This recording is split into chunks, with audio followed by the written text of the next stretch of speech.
What's up, traders? Back with another video after a while. I want to talk about something near and dear to my heart, which is, of course, crypto investment. Yes, investment, not just making YOLO gains, but actually growing wealth over time. And one of my favorite investments is proof of stake coins. I actually think they're the best for three reasons. And the most important reason comes at the end. So wait for it and you'll understand exactly why. So I'm starting out with Ethereum here, and you can see in the top right, I'm going to have some statistics about their staking. There is the reward, which is estimated as a yearly return, as well as their staked value. That's the amount of US dollar value that is currently being staked, along with the market cap. And of course, Ethereum is the biggest of the staked coins out there. So the question may be coming up, what is a proof of stake coin? And if you already know, you can skip past this, but we're going to go through a little bit of an explanation for those that may have no idea. So what are proof of stake coins? Well, they are the alternative to the proof of work cryptocurrencies. And that was, of course, Bitcoin, which was the first cryptocurrency used a proof of work model. The nodes that did the processing of the transactions were called miners, and they would be rewarded for doing the transactions on the network with Bitcoin. And to validate that they were actually working, they had to solve complex encryption algorithms. Now, this takes a lot of hardware. This also takes a lot of energy, which has, of course, become a big debate recently with how much electricity it takes to actually process the Bitcoin network. It's very inefficient to do a proof of work. There's also a lot of competition. There's this arms race of hardware trying to come up with better processors to process faster and earn more. So it works to keep things honest. In other words, keep the rewards coming, but not unfairly, but it's not the most efficient way. So the proof of stake model came about as an alternative. In other words, what it does is it takes a certain number of coins and they lock them up into a node. And then that node, sometimes called a baker or a validator, does the processing of transactions on the network. So they're fulfilling that function while they're holding those coins. And then the amount of coins that they have staked or locked up in those nodes are how they are rewarded. So they reward people for holding more of their coins inside of the node while also doing what needs to be done, which is process all the transactions on the network. So that's the introduction to what proof of stake is, the very, very high level. So, what are the advantages to this? Well, stake coins are typically locked up for a period of time in order to be rewarded. In other words, in some, if you begin staking the coins, you can't really get any reward for about 14 days or sometimes up to 45 days.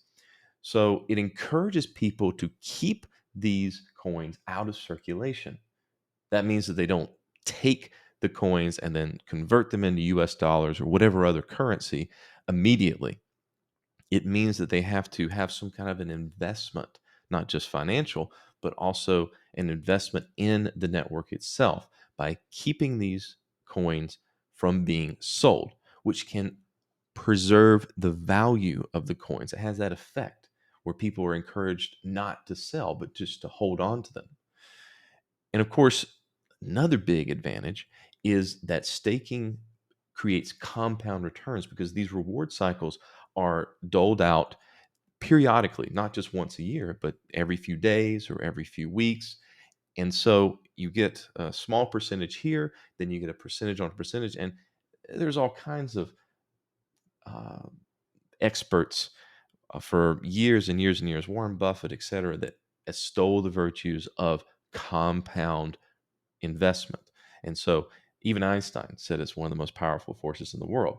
So that's a great advantage to these coins. Not only can you get the value of cryptocurrency as it goes up, but you're getting more of the cryptocurrency by running the node.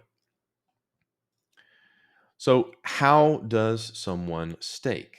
Well, there's basically two ways. There's the big way and the little way. The big way is to run a node yourself, but these oftentimes require a large initial investment, sometimes thousands of dollars worth of coin that you need to buy and then put onto the node to stake it. This can be a very tall order. It's a big risk for people to take on. You also have to run it on a dedicated server. It has to be running. It has to be running at all times, or else if it falls off the network, you'll lose that reward that you're looking for. They punish people for not having consistent nodes. So you'd have to run an Amazon web server, and you have to pay for that, as well as make sure that it's running, keep it updated with software patches. It requires time and money to run the full node, but you would get the full reward. These reward values are based upon if you're running a node to yourself. Then there's a small way.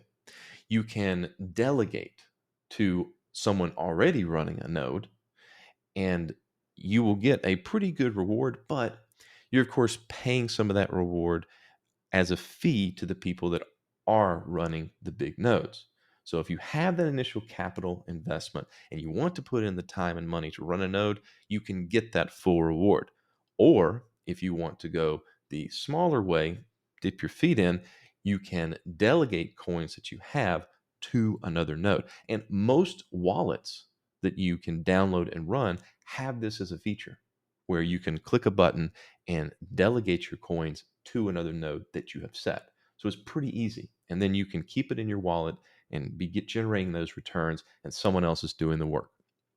So that is a great way for people that want to just dabble in it to get the rewards from staking. Now, as promised, here is the most important reason to do staked coins.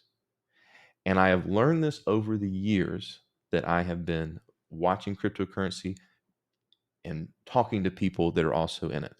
The most important reason to stake your coins is you can't touch them.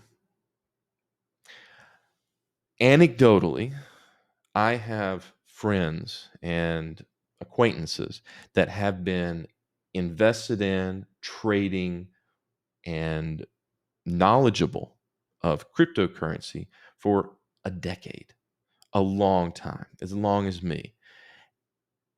And oftentimes they have nothing to show for it because they get into some leveraged positions and they blow out whatever they have. But you know what? They still have their staked coins because through all of this, they haven't touched them. I have another acquaintance that got into another staked coin. It was AMP. And in this recent down move, this is the first time that they ever got into it. They held with diamond hands because they rationalized, well, it's staked. I might as well not touch it. And now it's back up to where they bought it, even though they bought the last high. So it really is actually the greatest benefit that you can't touch your investment. I'm serious. It's a little psychological trick that keeps you from panic selling and also taking on stupid leverage that's going to blow out whatever you have. That's the real advantage. So keep that in mind when you're thinking about where to put your capital for cryptocurrency, and trade wisely. We'll see you in the next video.